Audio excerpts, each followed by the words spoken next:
Break ನಂತರ ಸುದ್ದಿಗೆ ಮತ್ತೆ ಸ್ವಾಗತ. ಮಾಜಿ ಸಚಿವ ಬಿ ಶ್ರೀರಾಮುಲು ಅವರ ಹೆಸರಿನಲ್ಲಿ ವಂಚನೆ ಪ್ರಕರಣ ನಡೆದಿದೆ. ರಾಮುಲು ಚಿಕ್ಕಮ್ಮನ ಮಗ ಅಂತ ಹೇಳಿಕೊಂಡು ಮಕ್ಮಲ್ ಟೋಪಿಯನ್ನ ಹಾಕಲಾಗಿದೆ. ಗಣೇಶ್ ಎಂಬಾತನಿಂದ ಈ ರೀತಿ ರಾಮುಲು ಹೆಸರನ್ನ ಬಳಕೆ ಮಾಡಿ ವಂಚನೆಯನ್ನ ಎಸಗಿರುವಂತಹ ಆರೋಪ ಕೇಳಿಬಂದಿರೋದು. ಗಣೇಶ್ ಮತ್ತು ಪತ್ನಿ ವಿರುದ್ಧ ನೊಂದ ಯುವತಿ ಸದ್ಯ ದೂರನ್ನ ದಾಖಲು ಮಾಡಿದ್ದಾರೆ. ಆರೋಪಿ ಗಣೇಶ್ ಪತ್ನಿಗೆ ಸಂತ್ರಸ್ತ ಯುವತಿ ಹಣವನ್ನ ನೀಡಿದ್ರಂತೆ. ಆದ್ರೆ ಹಣವನ್ನ ನೀಡದೆ ಗಣೇಶ್ ಮಡದಿ ಸತಾಯಿಸ್ತಾ ಇದ್ರು. ಹಣ ಕೇಳಿದ್ದಕ್ಕೆ ನಾನು ಶ್ರೀರಾಮುಲು ಸಂಬಂಧಿ ಅಂತ ಹೇಳಿ ಆವಾಜ್ ಹಾಕಿದ್ದಾರಂತೆ. ಸದ್ಯ ಈ ವಿಚಾರವಾಗಿ ಕಂಪ್ಲೇಂಟ್ ಅನ್ನ ದಾಖಲು ಮಾಡಿದ್ದಾರೆ ಸಂತ್ರಸ್ತ ಯುವತಿ.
ಹರ್ಷಿತಾ ಅಂತ ಹುಡುಗಿ ನನಗೆ ಒಂದು 60,000 ಕೊಡೋದಿತ್ತು. ನಾನು ಅವಳಿಗೆ ಹೇಳಿದೆ ಕೊಡು ಅಂತ ಹೇಳಿ. ಅವಳು ಕೊಟ್ಟಿಲ್ಲ ನನಗೆ. ನಾವು ಎಲ್ಲ ಸೇರಿ ಒಟ್ಟಿಗೆ ಮಲ್ಲೇಶ್ವರಂ MD ಬ್ಲಾಕಲ್ಲಿ ಒಟ್ಟಿಗೆ ಮನೆ ಮಾಡ್ಕೊಂಡಿದ್ವಿ. ನನಗೆ ಕರೋನಾ ಟೈಮಲ್ಲಿ ಕೆಲವೊಂದು ಫುಲ್ಲು ಸೀರಿಯಸ್ ಹುಷಾರಿರಲಿಲ್ಲ. ಆ ಟೈಮಲ್ಲಿ ಹಾಸ್ಪಿಟಲ್ಗೆ ಅಡ್ಮಿಟ್ ಆಗಿದೆ ಕೂಡ, ಡಾಕ್ಟರ್ ಸ್ಟೇಜಲ್ಲಿ ಇರಲಿಲ್ಲ. ಆಮೇಲೆ ಬಂದು ಅವಳಿಗೆ ಫೋನ್ ಮಾಡಿ ನಾನು ಅಮೌಂಟ್ ಕೊಡು ಅಂತ ಹೇಳಿದೆ. ಅವಾಗ ಅವಳು ಇನ್ಸ್ಟಾಗ್ರಾಮ್ ಗಣೇಶ್ ಅಂತ ಹೇಳಿ ಅವ್ನು ಪತ್ತೆಯಾಗಿ ಅವನ್ನ ಲವ್ ಮಾಡೋಕ್ಕೆ ಸ್ಟಾರ್ಟ್ ಮಾಡಿದ್ವಿ. ಮದುವೆನೂ ಆಯಿತು. ಆ ಥರ ಯಾರು ನೀನು ಏನು ಕೊಡಬೇಕು ಅಂತ ಕೆಟ್ಟ ಮೆಸೇಜ್ ಮಾಡೋದು, ಕೆಟ್ಟ ವರ್ಡಲ್ಲಿ ಬೈಯೋದು, ಈ ಥರ ಮಾಡೋದಂದ್ರೆ ಅವಳು ಫಸ್ಟ್ನೇ ಹುಡುಗನಿಗೂ ಕೂಡ ತುಂಬ ಟ್ರೀಟ್ ಮಾಡಿದ್ದಾರೆ. ಅವನ ಹತ್ರ ಫುಲ್ ದುಡ್ಡು ಇಸ್ಕೊಟ್ಟಿದ್ವಿ. ಎಲ್ಲೂ ಕೂಡ 5-6 ವರ್ಷದಿಂದ ಅವ್ನ ಜಾಬಿಗೂ ಬರ್ತಿರಲಿಲ್ಲ. ಅವರಿಗೆಲ್ಲರಿಗೂ ಸುಮಾರು ಜನಕ್ಕೆ ಚೀಟ್ ಮಾಡಿದ್ದಾಳೆ ಅವಳು. ಆದ್ರೆ ಅವಳು ಹೇಳೋದೇನು ಅಂದ್ರೆ, ಶ್ರೀರಾಮುಲು ಗೊತ್ತಾ, ಮಾಜಿ ಸಚಿವ ಶ್ರೀರಾಮುಲು ಅವ್ರ ಚಿಕ್ಕಮ್ಮನ ಮಗ ನಾನು, ಗೊತ್ತಾಯ್ತಾ ಯಾರು ಅಂತ ಹೇಳಿ, ನಿಮ್ಮನ್ನ ಏನ್ ಮಾಡ್ತೀನಿ ಅಂತ ನೋಡ್ಕೊಂತ ಇರಿ ಅಂತ ಈ ಥರದ್ದೆಲ್ಲ ಹೇಳ್ತಾ ಹೆದರಿಸೋದು, ಕೆಟ್ಟ ಮೆಸೇಜ್ ಮಾಡೋದು ಎಲ್ಲ ಮಾಡ್ತಾ ಇದ್ದ. ಅಷ್ಟೇ ಅಂತ ನನ್ನ ಮೊಬೈಲಲ್ಲಿ ಈಗ ಮಾಧ್ಯಮದ ಒಂದು ನಂಬರ್ ಇತ್ತು, ಏನಾದ್ರು ಸ್ಟೋರಿ ಕೊಡಕ್ಕೆ ಇಟ್ಕೊಂಡಿದ್ರೆ ಆಕೆ ಅವ್ರ ನಂಬರಿಗೆ ಕಾಲ್ ಮಾಡಿ ನಿಮಗೇನೋ ಐಫೋನ್ ಬೇಕು ಅಂತಂದ್ರೆ ಹುಡುಗಿಯರ ಹತ್ರ ಎಲ್ಲ ಡಾಕ್ಯುಮೆಂಟ್ಸ್ ಎಲ್ಲ ಕೇಳ್ತಾ ಇದ್ದ. ದುಡ್ಡು ಕೊಡಿ, ಡಾಕ್ಯುಮೆಂಟ್ಸ್ ಕೊಡಿ ಅಂತ ನಿಮ್ಮ ಫ್ರೆಂಡ್ಸ್ ಹತ್ರ ಕೇಳು ಅಂತ ಇವತ್ತು ಅಪ್ರೋಚ್ ಮಾಡ್ತಾ ಇದ್ದ. ಕೊಟ್ಟಿಲ್ಲ. ಕೆಲವೊಂದು ಸತಿ ಬೇರೆಯವ್ರ ನಂಬರ್ ನಮ್ಮ ಮೊಬೈಲಲ್ಲಿ ಇರೋದು, ಮಾಧ್ಯಮದವ್ರ ನಂಬರ್ಗೆ ಕಾಲ್ ಮಾಡಿದ್ದಾಳೆ ಅವಳು. ಕಾಲ್ ಮಾಡಿ ನನಗೆ ಬ್ಯಾಂಕ್ ಡೀಟೇಲ್ಸ್ ಕೊಡಿ, ಕ್ರೆಡಿಟ್ ಕಾರ್ಡ್ ಕೊಡಿ ಅಂತ ಕೇಳಿದ್ದಾರೆ. ಅದನ್ನೇನಾದರೂ ಎನ್ಕ್ವೈರಿ ಮಾಡಿದ್ರೆ ಎಲ್ಲ ಸತ್ಯಾಸತ್ಯತೆಗಳು ಹೊರಗೆ ಬರುತ್ತೆ.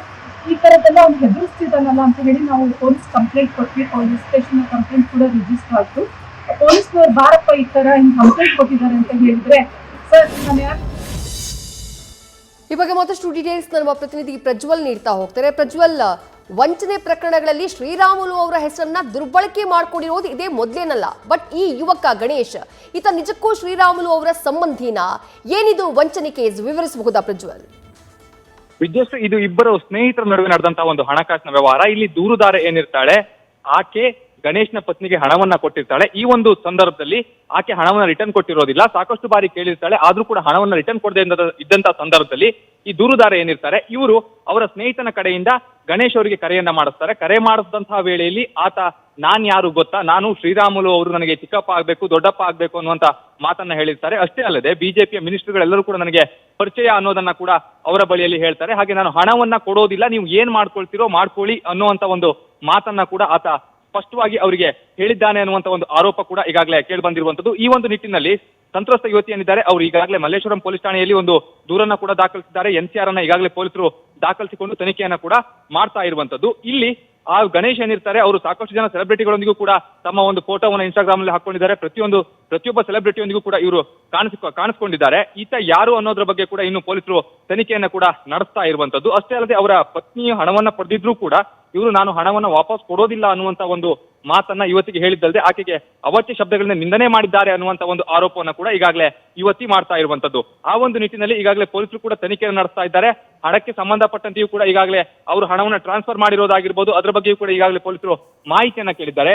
ಎಷ್ಟು ಹಣವನ್ನ ಟ್ರಾನ್ಸ್ಫರ್ ಮಾಡಿದ್ರು, ನೀವು ಯಾವಾಗ ಅವರಿಗೆ ಹಣವನ್ನ ಟ್ರಾನ್ಸ್ಫರ್ ಮಾಡಿದ್ದೀರಾ ಅನ್ನೋದ್ರ ಬಗ್ಗೆ ಕೂಡ ಈಗಾಗಲೇ ಮಾಹಿತಿಯನ್ನ ಪೊಲೀಸರು ಕೇಳಿರುವಂತದ್ದು. ಆ ನಿಟ್ಟಿನಲ್ಲೂ ಕೂಡ ತನಿಖೆಯನ್ನ ನಡೆಸ್ತಾ ಇದ್ದಾರೆ. ಇಲ್ಲಿ ಗಣೇಶ್ ಶ್ರೀರಾಮುಲು ಅವರ ಹೆಸರನ್ನ ಬಳಸಿರೋದೇನಿದೆ ಅದ್ರ ಬಗ್ಗೆಯೂ ಕೂಡ ತನಿಖೆಯನ್ನ ಮಾಡಬೇಕಾಗುತ್ತೆ. ಅಷ್ಟೇ ಅಲ್ಲದೆ ಹಾಗಾದ್ರೆ ಗಣೇಶ್ ಅವರು ಏನಾದ್ರು ಶ್ರೀರಾಮುಲು ಅವರಿಗೆ ರಿಲೇಷನ್ ಅನ್ನೋದ್ರ ಬಗ್ಗೆ ಕೂಡ ಈಗಾಗಲೇ ಪೊಲೀಸರು ತನಿಖೆ ಮಾಡುವಂತ ಒಂದು ಕೆಲಸವನ್ನ ಮಾಡ್ತಾ ಇದ್ದಾರೆ. ಆದ್ರೆ ಮೇಲ್ನೋಟಕ್ಕೆ ಯುವತಿ ಹೇಳ್ತಾ ಇರೋದೇನು ಅಂದ್ರೆ, ಇಲ್ಲ ಈತ ಸುಮ್ಮನೆ ಇರೋಬರೋ ರಾಜಕಾರಣಿಗಳ ಹೆಸರನ್ನೆಲ್ಲ ಹೇಳ್ತಾನೆ ಹೊರತು ಈತ ಯಾರಿಗೂ ರಿಲೇಷನ್ ಅಲ್ಲ ಅನ್ನೋದನ್ನ ಕೂಡ ಅವರು ಸ್ಪಷ್ಟವಾಗಿ ಹೇಳ್ತಾ ಇರುವಂತದ್ದು. ಆದ್ರೆ ಪೊಲೀಸ್ ತನಿಖೆಯಲ್ಲಿ ಯಾವ ರೀತಿಯ ವಿಚಾರ ಹೊರಬರುತ್ತೆ ಅನ್ನೋದನ್ನ ಕಾದು ನೋಡ್ಬೇಕಾಗಿರುವಂತದ್ದು. ವಿದ್ಯೇಶ್, ಥ್ಯಾಂಕ್ ಯು ಪ್ರಜ್ವಲ್ ತಮ್ಮೆಲ್ಲ ಡೀಟೇಲ್ಸ್ಗೆ.